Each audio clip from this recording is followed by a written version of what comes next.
Can I tell you the number one run I saw was from a quarterback? Do you remember that Steve Young run? Steve Young was almost like a unicorn, really. He was fast, he was accurate, he could throw deep, and he was left-handed. Remember when Steve Young's career ended, he was the #1 rated quarterback in NFL history. Steve Young definitely deserves a spot in the top 10 of all time. #1, he can do whatever he wants. I always thought he would be the governor of Utah. Right there, with him being the only quarterback on there, come on now. Best run-pass quarterback ever, in my opinion. You can have your Cam Newtons, you can have your Russell Wilsons. I remember there was one play where his helmet came off, and he's still running with his helmet off. Most guys, most quarterbacks, they're just gonna go ahead and just slide, take a knee, dive down. But that right there, to me, always showed his grit, his toughness. Growing up in San Francisco, this was Joe Montana City. They didn't want to accept Steve Young. We want Joe! The great thing about Steve Young was his ability to perform in the clutch a lot more than people thought he did. Steve Young was so athletic and so difficult to defend because he was multidimensional. His comebacks were more frantic. He was by far the highest rated quarterback before 2000. I gotta go to work. Nobody has led the league in passer rating as many times. I mean, he led it 6 times in 7 years. He can run with the football. He can throw with the football. He did all these exciting things that I wanted to do, and the way he played his game was the way I wanted to play my game. The thing I love about Steve Young is his story. Take a look at Aaron Rodgers and the things that he's going to have to deal with coming up, filling in for Brett Favre, filling in for Joe Montana. He would not be truly accepted in the fans' hearts until he won the big game. Certain athletes that have, I'll call it, they defy your eye.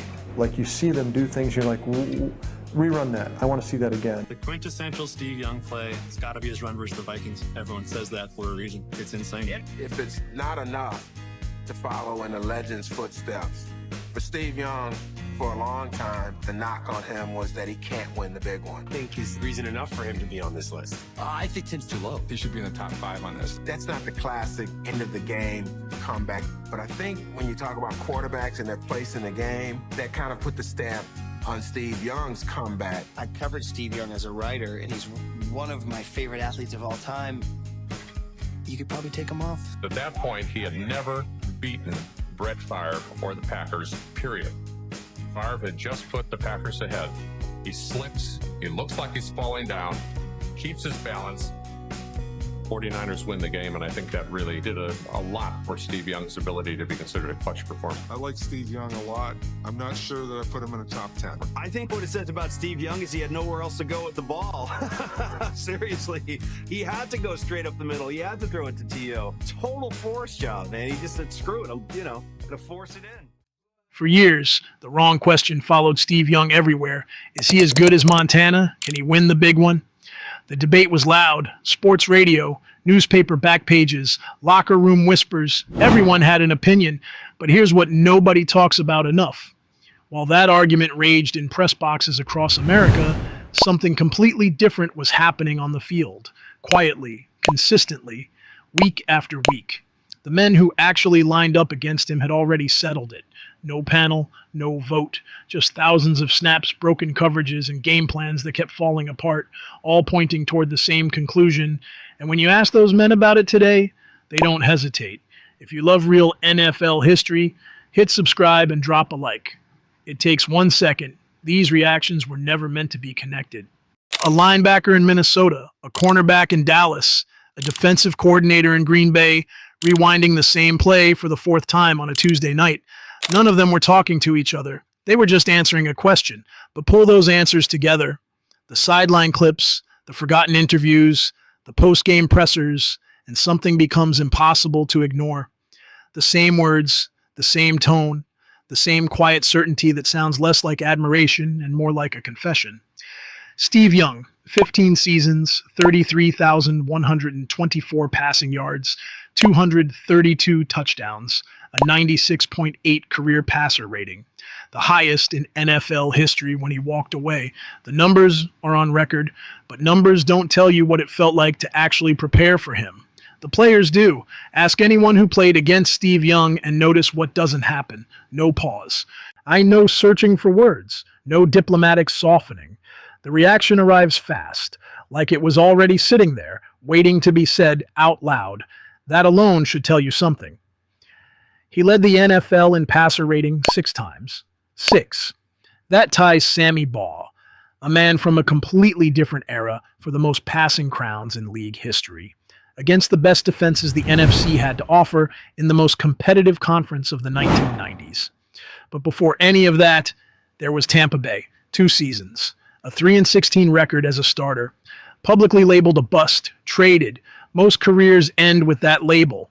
His was just beginning. Here's something that gets overlooked constantly. Steve Young was left-handed, the only left-handed quarterback ever inducted into the Pro Football Hall of Fame. Every safety in the NFL spent their entire career learning to read a right-handed release. The ball flight, the angles, all of it burned into muscle memory. Young flipped all of that upside down, then add the running, not scrambling out of trouble. Actually running. 4,239 career rushing yards, 43 rushing touchdowns, both figures among the highest ever recorded by a quarterback at his retirement. Defenses had to stop 2 completely different players simultaneously on every single snap. Nobody had a clean answer for that. Nobody. Defensive coordinators didn't just game plan for Steve Young, they agonized over him. Commit to stopping the pass, he tucked and ran. Load the box for the run, he stood in the pocket and carved the secondary apart. Every week was a trap. A bunch of teams that walked in thinking they'd figured it out usually found out on the very first drive that they hadn't. His 1994 numbers made it undeniable. 70.3% completion rate, the highest ever by any quarterback with more than 400 attempts at that point in history. 35 touchdowns, only 10 interceptions across a full 16-game season. Defenses adjusted constantly. He adjusted faster. That was the problem that never got solved. Speed is one thing. Processing speed is something else entirely. Most quarterbacks read coverage after the snap. Steve Young read it before. He identified the weakness, decided where the ball was going, and all of that happened before the center moved. By the time the defense reacted, he was already a step ahead. That's not athleticism. That's football intelligence that cannot be coached into someone. He led the NFL in yards per attempt 5 times, completion percentage 5 times, passer rating 6 times. These weren't one good year. This was a player operating at a structural level his opponents couldn't match year after year, defense after defense, for over a decade straight. January 29th, 1995. Miami, Super Bowl 29, 6 touchdown passes, a Super Bowl record, surpassing the previous mark of 5, set by Joe Montana years earlier.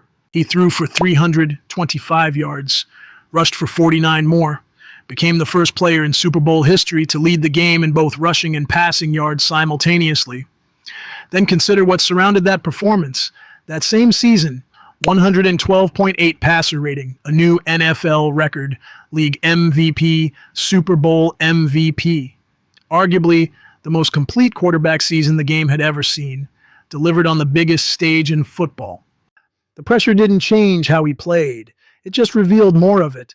There's admiration. Then there's a completely different kind of respect, the kind that comes from spending a full week building the best game plan your staff can construct, and watching it unravel on the very first drive. The kind built in film rooms, not highlight reels. Young was sacked 358 times across his career, a 49ers franchise record. He absorbed that punishment and came back the following week operating at the exact same level, over and over again. The best part of this Steve Young run, there is so little poetry in this. It's like you took everything out of your closet and just threw it down the stairs. He's constantly just bouncing around, trying to survive. He's gasping for air on that one. He was not probably prepared to do all of that running. He has no energy, no balance, no ability to finish this run. He's like, He barely made it. I think he had like a minor cardiac kid moment where he just got sort of like left ventricle snapped or something. It has to be on the list. It's one of the great runs of all time. Stakes couldn't have been higher, totally unexpected from a quarterback. So yeah, I think that was one of the great runs of all time. 1988, 49ers are playing the Vikings. Joe is hurt. Steve's at quarterback. 2 minutes to play in the game. 49ers are down by 4 points, and he takes off on a run that is still the best run by a quarterback I have ever seen in pro football history. You'll never see a quarterback make a scramble like that, maybe ever again, because nobody's as crazy as Young. Steve did it more with like blood and guts. He was a tough guy.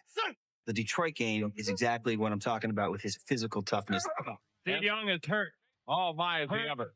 Again, I don't know if he can get up in this one. And there is a very memorable image of him crawling off the field. I thought he was going to die. Seriously, Steve Young's going to die in the Silver Dome right here, and we're going to have to just carry on with the game. And what does he do? He comes running back into the huddle. You could see the teammates get lifted up by his toughness, and he led them to a comeback win in the fourth quarter.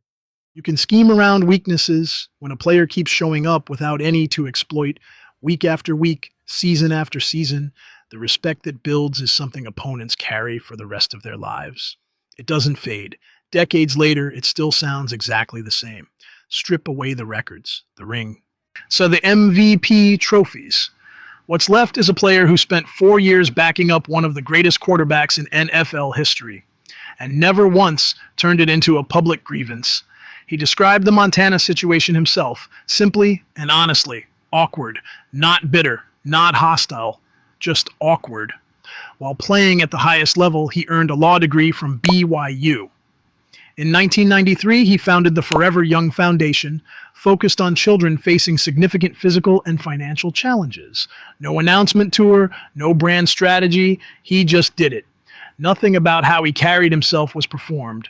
What you saw publicly was exactly who he was privately, through Tampa Bay, through Montana's shadow, through everything. That never changed.